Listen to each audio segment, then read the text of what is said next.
BJP सांसद कमलजीत सहरावत इस वक्त हमारे साथ मौजूद हैं। मैम, कांग्रेस के उत्तर प्रदेश के अध्यक्ष अजय राय ने एक वीडियो जारी किया है जिसमें वो एक खिलौने वाला जहाज जिसमें नींबू मिर्च लगा करके उड़ाते हुए दिख रहे हैं और कह रहे हैं कि राफेल क्यों लाए हैं जब आपको कोई बदला ही नहीं लेना, उनका कुछ काम ही नहीं है।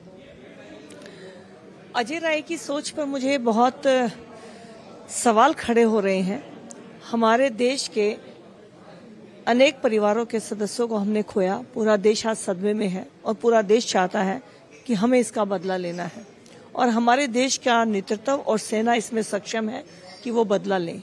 लेकिन बदला लेने में हमारे देश के और सैनिकों को और नागरिकों को हमारे देश की लीडरशिप और हमारी सेना खोना नहीं चाहती है। किस तरह से स्ट्रेटेजिक प्लान हो, ये सब करके इस पूरे कार्यक्रम को तय किया जा रहा है। मेरा अजय राय जी से सवाल है, क्या आपको अपने देश की सेना पर कोई सवाल है? हमारे देश की सेना ने अपनी जान को जोखिम में डालकर हमेशा देश को गौरव दिया है। तो अजय राय जी, आपको शर्म आनी चाहिए कि आप सेना का मजाक उड़ा रहे हैं, सेना की सोच पर सवाल खड़ा कर रहे हैं। समय आने पर आपके जैसे लोगों को जवाब मिलेगा कि राफेल किस लिए लाए गए हैं और देश की जनता के घाव पर मरहम लगाने का काम भी देश का नेतृत्व प्रधानमंत्री जी के नेतृत्व में हमारी सेना करेंगी। मुझे इस बात का पूरा भरोसा है। जमियत उलेमा हिंद के अध्यक्ष हैं अरशद मदनी, उन्होंने कहा है पाकिस्तान के पानी रोके जाने पर कि हजारों सालों से ये नदियां बह रहे हैं, आप इनका पानी रोक लेंगे, लेकिन पानी वो लेकर के कहां जाएंगे? पानी का बहना, पानी का रोकना, ये भारत की संस्कृति में नहीं था, इसीलिए अनेक युद्ध हुए, लेकिन पानी की बात नहीं हुई। लेकिन आज अगर हमारे घर के अंदर आके हमारे घर को अस्थिर करने की कोशिश होगी, ये सिर्फ टूरिस्टों के ऊपर हमला नहीं था, ये हमारे देश के एक विश्वास के ऊपर हमला था। क्योंकि कश्मीर अब नॉर्मल होता जा रहा था, वहां पे टूरिस्टों का जाना, वहां के लोगों से सबका मिलना, लोगों का विश्वास, वहां पे जिस तरह से विकास के काम हो रहे थे, ये हमारे देश की आत्मा को घायल करने का काम हुआ है।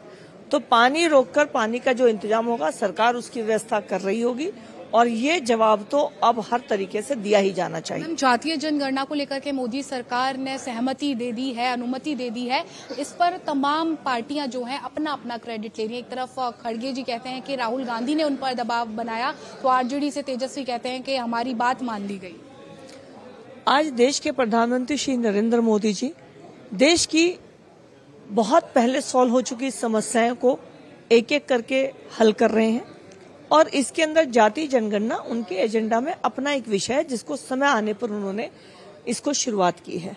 1 नेशन 1 इलेक्शन, इससे पहले 3 तलाक, इससे पहले 370 और 35 से प्रधानमंत्री श्री नरेंद्र मोदी जी ने अपने कार्यकाल में एक के बाद एक देश की भलाई करने वाली योजनाओं को या कार्यक्रमों को लागू किया है।